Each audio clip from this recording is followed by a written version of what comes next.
जो अखलाकियात से बिल्कुल आ रही थी और खुद को रियासत समझ बैठी थी।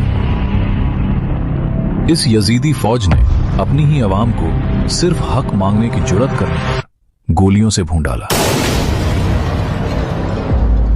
पिछली सदी का किस्सा है। इस दुनिया के नक्शे पर एक नया मुल्क उभरा। आजादी के फौरन बाद ही उस पर एक किराए की फौज ने कब्जा कर लिया। शुरू में वो खुद को मुहाफिज बनाकर पेश करते रहे, दुश्मन के सामने सीना तान कर खड़े होने की कहानियां सुनाई, जाने कुर्बान करने के किस्से बयान किए। अवाम को यही बावर कराया गया कि ये फौज ही इस मुल्क के असल खैर खा है।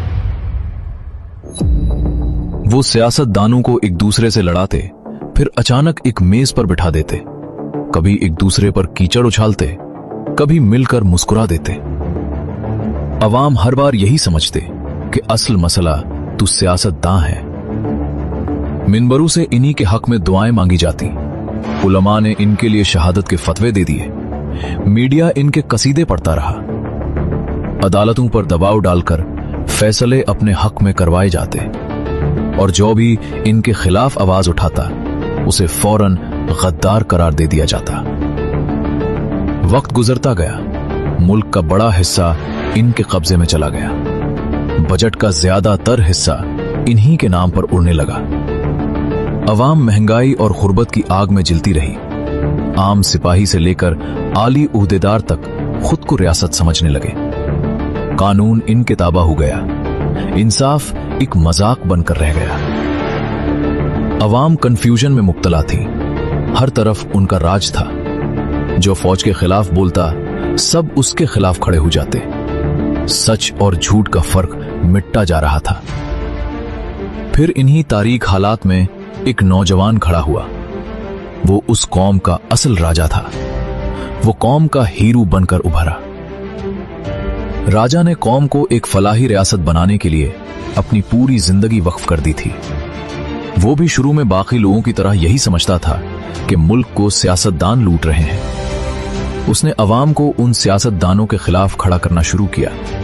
उनकी हकीकत सामने लाने लगी। लोग उसके गिर्द जमा होने लगे। फिर इलेक्शन आए, राजा हार गया, या फिर शायद उसे हरा दिया गया। उसने हार मानने से इनकार कर दिया और एक तवील कानूनी जंग लड़ी। आखिरकार हकीकत सामने आई कि उसके साथ बड़ी धांधली हुई थी। उसके बाद राजा की जदोजहद मजीद आग बकूला बन गई। वो पहले से ज्यादा ताकत और जोश के साथ मैदान में उतरा। एक बार फिर इलेक्शन हुए। इस बार भी उसे हराने की पूरी कोशिश की गई, मगर अवाम के वोट की ताकत ने उसे एक कमजोर सी हुकूमत बना दी। राजा मुल्क का वजीर आजम बन गया। इख्तिदार में आते ही उसकी आंखें खुल गईं। वो हकीकत उसे नजर आई जो बरसों से उससे छुपाई जा रही थी। उसे समझ आ गया कि असल ताकत कहां है और खेल कौन खेल रहा है। उसने फैसला किया कि इस बुज़दिल फौज के खिलाफ खड़ा होगा जो खुद को रियासत समझ बैठी थी। यही फैसला राजा के लिए हकीकी आजादी का आगाज बन गया। उसके अपने जो इसके साथ थे आज उसके खिलाफ हो गए। मीडिया बदल गया, अदालतें फौज के आगे लेट गईं और फिर एक दिन उसे अचानक गिरफ्तार कर लिया गया।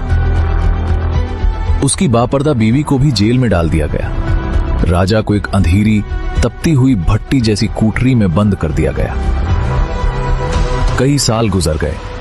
कौम ने राजा की शक्ल तक नहीं देखी, उसकी आवाज तक नहीं सुनी। वो आहिस्ता आहिस्ता खत्म किया जा रहा था ताकि उसे इबरत का निशान बना दिया जाए। मगर राजा ने वो सच बेनकाब कर दिया था जो बरसों से छुपाया जा रहा था। अब बाहर कुछ बाशूर नौजवान राजा के पैगामात को जदीद टेक्नोलॉजी का इस्तेमाल करते हुए छुपकर अवाम तक पहुंचा रहे हैं। वो राजा की आवाज बनकर कौम को जगाने की कोशिश कर रहे हैं। कौम आज भी खौफ और सच के दरमियान खड़ी है। वो फैसला नहीं कर पा रही कि किसका साथ दे। मगर एक बात वाज़ेह हो चुकी है, राजा कौम का हीरो अपना हिस्सा अदा कर चुका है। उसने इस यजीदी निजाम को नंगा कर दिया है। अब कहानी का अगला मोड़ और फैसला अवाम के हाथ में है।